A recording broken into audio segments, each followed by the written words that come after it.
क्या आवश्यक निर्देश हैं, उसमें किन सामग्रियों को ले जाने की अनुमति है तथा किन सामग्रियों के ले जाने पर प्रतिबंध है। साथ ही परीक्षा प्रणाली क्या है, कितने बजे सेंटर पे पहुंचना है। सबसे पहले कि अपने साथ प्रवेश पत्र साथ रखना है और इस ई प्रवेश पत्र को सुरक्षित रखने के साथ साथ इसमें जो भी आवश्यक निर्देश दिए गए हैं इसका अक्षरशः पालन करना। कोविड-19 महामारी को देखते हुए सभी अभ्यर्थियों को जो कोविड अनुकूल व्यवहार एवं अद्यतन मानक संचालन प्रक्रिया SOP जिसको आप कहते हैं उसको अनिवार्य रूप से पालन करना अनिवार्य है। इसके अतिरिक्त निर्धारित परीक्षा केंद्र पर चूंकि परीक्षा 12 से 2 के बीच है तो अभ्यर्थी को कहा गया है कि 1.5 घंटा पूर्व पहुंच जाऊंगा, यानी 10:30 पूर्वाह्न से ही प्रवेश की अनुमति दी जाएगी और परीक्षा आरंभ होने के 30 मिनट पूर्व अर्थात 11:30 पूर्वाह्न के पश्चात किसी भी स्थिति में प्रवेश की अनुमति नहीं दी जाएगी। 12 बजे से परीक्षा है और आधा घंटा के बाद किसी को अनुमति नहीं दी जाएगी। क्योंकि बीपीएससी में जब कुछ घटनाएं हुई हैं, अपमानजनक घटनाएं हुई हैं, तो उन घटनाओं को देखते हुए यह नियम लगा दिया गया, प्रतिबंध लगा दिया गया है कि परीक्षा आरंभ होने से आधा घंटा पूर्व यानी 11:30 के बाद किसी को अलाउड नहीं होगा। यानी इस हिसाब से आप प्लानिंग करें कि आप सेंटर पर 10:30 से 11 बजे तक ही पहुंच जाए। 11:30 के झमेले में नहीं रहना है, आप 11 बजे तक सेंटर पर पहुंच जाए, ऐसे 11:30 तक अलाउड है। परीक्षा की समाप्ति के पूर्व किसी भी परीक्षार्थी को परीक्षा कक्ष छोड़ने की अनुमति नहीं दी जाएगी, चाहे उसने अपना उत्तर पत्र परीक्षा के पास जमा ही क्यों न कर दिया और यदि आप बनाते हैं तो आपके पास समय कहाँ है कि आप पहले ही जमा कर देंगे। परीक्षा केंद्र में अपने निर्धारित स्थान पर ही बैठे, ये तो सिंपल है, सभी शिक्षक हैं और सभी दिन रात परीक्षा लेते हैं।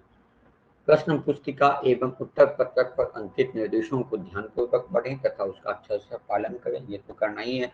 आप अपने स्टूडेंट्स को, अपने एग्जामिनी को सिखाते हैं कि परीक्षा में क्या क्या निर्देश का पालन करना है।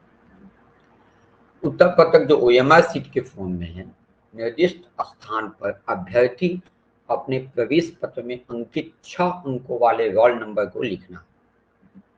जो भी OMR है उसमें रोल नंबर जो 6 अंक का आपका जब एडमिट कार्ड आप डाउनलोड किए होंगे या करेंगे तो उसमें 6 अंकों का आपका रोल नंबर होगा। उस रोल नंबर को लिखना है। किसी भी स्थिति में अपना रजिस्ट्रेशन नंबर नहीं लिखना। रजिस्ट्रेशन नंबर 6 से अधिक अंकों के हैं तो उसको नहीं लिख देना है, रोल नंबर सिर्फ लिखना है। नियत स्थान पर ही अपना नाम, रोल नंबर या अनुक्रमांक हैं एवं क्वेश्चन बुकलेट सीरीज लिखना है कि आपका A सेट है या B सेट है, C सेट है या D सेट है, तो सीरीज लिखना है। चूंकि OMR सीट की जांच मशीन से होती है और इनमें कोई मानवीय हस्तक्षेप नहीं होता है। रोल नंबर एवं बुकलेट सीरीज अंकन में गोलों को नहीं रंगने या त्रुटिपूर्ण ढंग से रंगने की स्थिति में OMR रद्द कर दिया जाएगा, क्योंकि अगर कोई व्यक्ति या शिक्षक चेक करते तो ये सोचते कि भाई मिस्टेक हो गया है, क्योंकि वो कंप्यूटर चेक करता है और उसके सॉफ्टवेयर में जो अपलोडेड है बस उसी के हिसाब से वो वर्क कर पाएगा। इसीलिए ऐसा मिस्टेक तो खैर आप टीचर हैं, इस पर ध्यान रखना है। आप सभी को दिन रात एग्जामिनी से ध्यान रखवाते हैं, आपको यहाँ व्यक्तिगत पर्सनल ध्यान रखना है। अभ्यर्थी OMR सीट में किसी प्रकार का चिन्ह पर पहचान अंकित न करें और न ही व्हाइटनर, ब्लेड या इरेजर का प्रयोग करना है। इससे भी OMR रद्द हो जाने की संभावना प्रबल हो जाती है, क्योंकि मशीन उसको रीड नहीं कर पाती। OMR सीट में अंकित अनुदेश के अनुसार प्रत्येक वस्तुनिष्ठ प्रश्नों के विरुद्ध विकल्पों में से केवल एक ही विकल्प को रखेंगे। 4 विकल्प उसमें से एक जो सही विकल्प उसको रंगना है, ऐसा नहीं कि चारों का चारों रंग देना है। तो ऐसे तो कोई शिक्षक नहीं करेंगे, स्टूडेंट्स करते हैं तो आप डांटते हैं, तो इसका भी ख्याल रखना है। और इसके साथ ही यदि ऐसा हुआ तो संबंधित अभ्यर्थियों के OMR सीट में उस प्रश्न का मूल्यांकन नहीं किया जाएगा। यानी एक से अधिक यदि आंसर, यदि किसी का धोखे से भी यदि मार्क हो गया है तो उस क्वेश्चन का इवैल्यूएशन नहीं होगा। परीक्षा भवन में क्या क्या ले जाना है तो और नहीं ले जाना है, तो परीक्षा भवन में अपने साथ blue, black, ball point pen के अतिरिक्त कोई अन्य सामग्री न ले जाए। यानी आपको एडमिट कार्ड ले जाना है, एक पहचान चिन्ह ले जाना है जिसका जिक्र हम आगे करने जा रहे हैं, और आपको एक बॉल पेन ले जाना है, चाहे वो ब्लू हो या ब्लैक हो, जो अन्य परीक्षा में भी होता है। इसके अतिरिक्त प्रत्येक सामग्री पर मनाही है।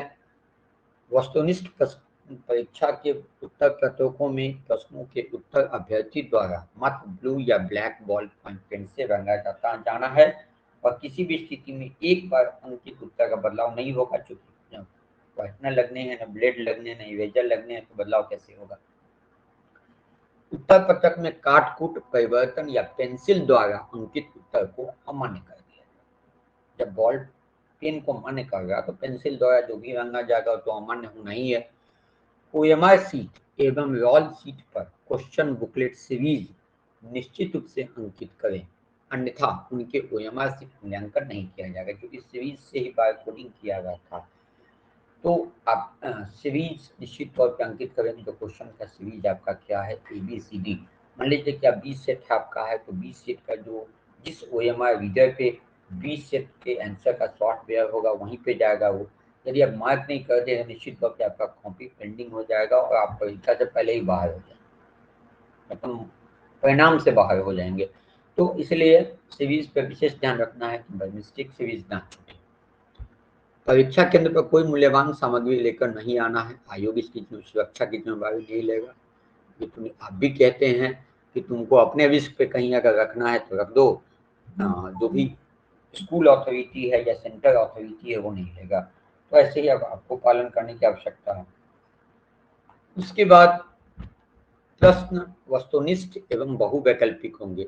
प्रत्येक प्रश्न के लिए 1 अंक निर्धारित है, यानी 150 क्वेश्चन हैं और प्रत्येक के लिए 1 अंक निर्धारित है, तो 150 निर्धारित है। और यह भी पता है कि इसमें नेगेटिव मार्किंग है। प्रत्येक गलत उत्तर के लिए 25%, यानी एक उत्तर पर 0.25 अंक की कटौती की जाए। ठीक है। यदि आप 150 में 100 क्वेश्चंस बनाते हैं और जो क्वेश्चंस पे आप कंफर्म नहीं उसको आप नहीं बनाते हैं, छोड़ देते हैं, और यदि आपका 100 में 80 क्वेश्चन सही होता है तो ज़्यादा बेहतर है कि बाकी को भी रंग देने से। क्यों? क्योंकि सिर्फ 60 नंबर आपको लाते हैं, यदि आप क्वालिफाई कर जाते हैं। मेधा सूची में थोड़ा बहुत अंतर आ सकता है, तो ज़्यादा रिस्क नहीं लेना है। चूंकि निगेटिव मार्किंग है, पहले आप यह देख लें कि हम 80, 90, 100 क्वेश्चंस को सही सॉल्व किए, कंफर्म सॉल्व किए हैं, तभी आप आगे रिस्क लें। अन्यथा यदि आप 60 सॉल्व किए हैं और आगे में रिस्क लेते हैं तो ऐसा ना हो कि जो 60 में आपका जो सही आया है, 60 में यदि आपको 60 नंबर आ गया और उसमें से यदि बाकी जो 90 क्वेश्चंस में यदि आप 60 गलत कर लिए, 30 सही है, तो 60 का जो 15 नंबर गलत हो जाएगा। कटौती पे ज़्यादा कटौती है, इसलिए ज़्यादा रिस्क लेने की जरूरत नहीं है। आप सही एंड क्वेश्चंस को पहले सॉल्व करें, उसके बाद जो समय मिलता है उसमें फिर आप देखें कि कितना सही है, उसके हिसाब से एक्स्ट्रा मार्क हमको कितना आ रहा है, 60 से अधिक मार्क्स कितनी आ गए, उसके आधार पर आप रिस्क ले सकते हैं। Calculator, mobile, bluetooth, wifi, electronic pen, pager, smart watch आदि जैसी इलेक्ट्रॉनिक सामग्री तथा व्हाइटनर, ब्लेड, इरेजर आदि पाए जाने पर संबंधित अभ्यर्थी की उम्मीदवारी रद्द कर दी जाएगी। इसलिए किसी भी परिस्थिति में आप स्मार्ट वॉच से संबंधित किसी भी प्रकार की घड़ी, क्योंकि अधिकांश शिक्षक घड़ी पहनते हैं, तो आप घड़ी को हटा ही दें। घड़ी नहीं ले जाना, कैलकुलेटर नहीं ले जाना, मोबाइल नहीं ले जाना, ब्लूटूथ, वाईफाई, ये सब तो खैर, इलेक्ट्रॉनिक पेन, पेजर, ये सब स्मार्ट वॉच ये तो ले ही नहीं जाएंगे। घड़ी पर विशेष ध्यान देना है, चूंकि स्पष्ट कर दिया गया कि किसी प्रकार की घड़ी तो आप घड़ी परीक्षा हॉल में नहीं ले जाएंगे। यदि आप घड़ी पहन के गए हैं समय की जानकारी के लिए, तो आप घड़ी निश्चित तौर पे कहीं सेंटर के बाहर निकाल दें। ठीक है। यह प्रवेश पत्र विज्ञापन संख्या 2/2022 प्रधानाध्यापक लिखित परीक्षा के अधीन ऑनलाइन आवेदन में आपके द्वारा की गई प्रविष्टि को सही मानकर जारी किया गया है, और यह प्रवेश पत्र पूर्णतः औपबंधिक है। पात्रता के संबंध में अंतिम निर्णय संबंधित कागजातों की विधिवत जांच सत्यापन के पश्चात किया जाएगा। हम यह पिछले वीडियो में भी आपको बताए थे कि बीपीएससी आप जो फॉर्म में भरे हैं ओवर एज को छोड़ के बाकी सभी अभ्यर्थी को वह परीक्षा के लिए योग्य माना है और उस पर परीक्षा ले रहा है। यदि कोई अनुभव में कमी है, किसी प्रकार की या शैक्षणिक योग्यता में कमी है, तो इसकी जांच फिर परीक्षोपरांत जो परीक्षा फल आएगा उसके बाद किया जाएगा। उसके हिसाब से फिर फ्रेश रिजल्ट बनेगा। यह प्रवेश पत्र आपकी पात्रता को निर्धारित नहीं करता है। आपके द्वारा जो ऑनलाइन में प्रविष्टि की गई है उससे संबंधित कागजात में किसी प्रकार की भिन्नता रहने पर आपकी उम्मीदवारी रद्द की जा सकती है। किसी भी प्रकार के कदाचार में लिप्त पाए जाने पर जो बिहार परीक्षा संचालन अधिनियम 1981 और उसके सुसंगत प्रावधानों के तहत परीक्षा संयोजक या जो केंद्र अधीक्षक होंगे उनके अनुसार नियमानुसार जो वैधानिक लीगल एक्शन से वो दिया जाता है। ये तो आप भी अनाउंस करते रहते हैं अपने कैंडिडेट्स के एग्जाम में। अभ्यर्थी को क्या ले जाने की अनुमति है एक एक्स्ट्रा?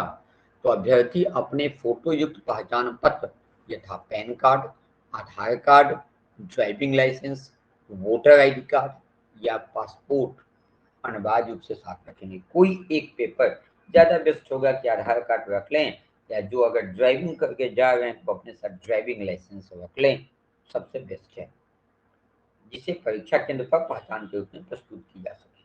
तो पहचान पत्र ले जाना ना भूलें। वो ये स्पष्ट कर दिया गया है। शिक्षकों के लिए जो माध्यमिक शिक्षक से जो पहचान मिलता है या जो सीबीएसई स्कूल के टीचर्स हैं उनको जो अपने स्कूल अथॉरिटी से जो पहचान पत्र मिलता है वो पहचान पत्र वैलिड नहीं है इस परीक्षा के लिए। इसलिए ऐसा ना हो कि बाई मिस्टेक आप संघ वाला पहचान पत्र लेके चले गए या अपने स्कूल वाला पहचान पत्र लेके चले गए और आधार कार्ड या आई कार्ड या दूसरा जो वैलिड आई कार्ड है वो आप भूल गए। ऐसा मिस्टेक ना हो, ये सब परीक्षा के को ध्यान में रख लेना है। और क्वेश्चन बुकलेट जो परीक्षा के बाद होगा वो आपको साथ ले जाने की अनुमति है। इसका अर्थ है कि आवश्यकता अनुकूल आप क्वेश्चन बुकलेट पर आप अपने आंसर को आप रफ कर सकते हैं, उस पर निकाल सकते हैं समय की बचत करने के लिए। आशा है कि इसमें सभी आवश्यक अनुदेश को आप भली भांति समझ गए और समझ क्या गए, हम आपको बस याद दिलाने का काम किया। हम दिन रात परीक्षा स्वयं लेते हैं। आशा है कि आपको ये वीडियो अच्छा लगा होगा। साथ ही आप परीक्षा की बेहतर तैयारी करें, फास्ट फास्ट रिवाइज करें। परीक्षा से संबंधित लगभग सभी टॉपिक्स पे हमारे वीडियो उपलब्ध हैं। 84 वीडियो हम आप लोगों की सेवा के लिए डाल चुके हैं। आप इस वीडियो को जब भी चाहें तो आप देख सकते हैं, बार बार देख सकते हैं, उससे आपको रिपीटेड याद हो जाएगा। जो भी टॉपिक छूटा हुआ है उसके वीडियो यथाशीघ्र हम आपको प्रेषित करने की कोशिश करेंगे। आप सबों को फिर से परीक्षा की ढेर सारी शुभकामनाएं।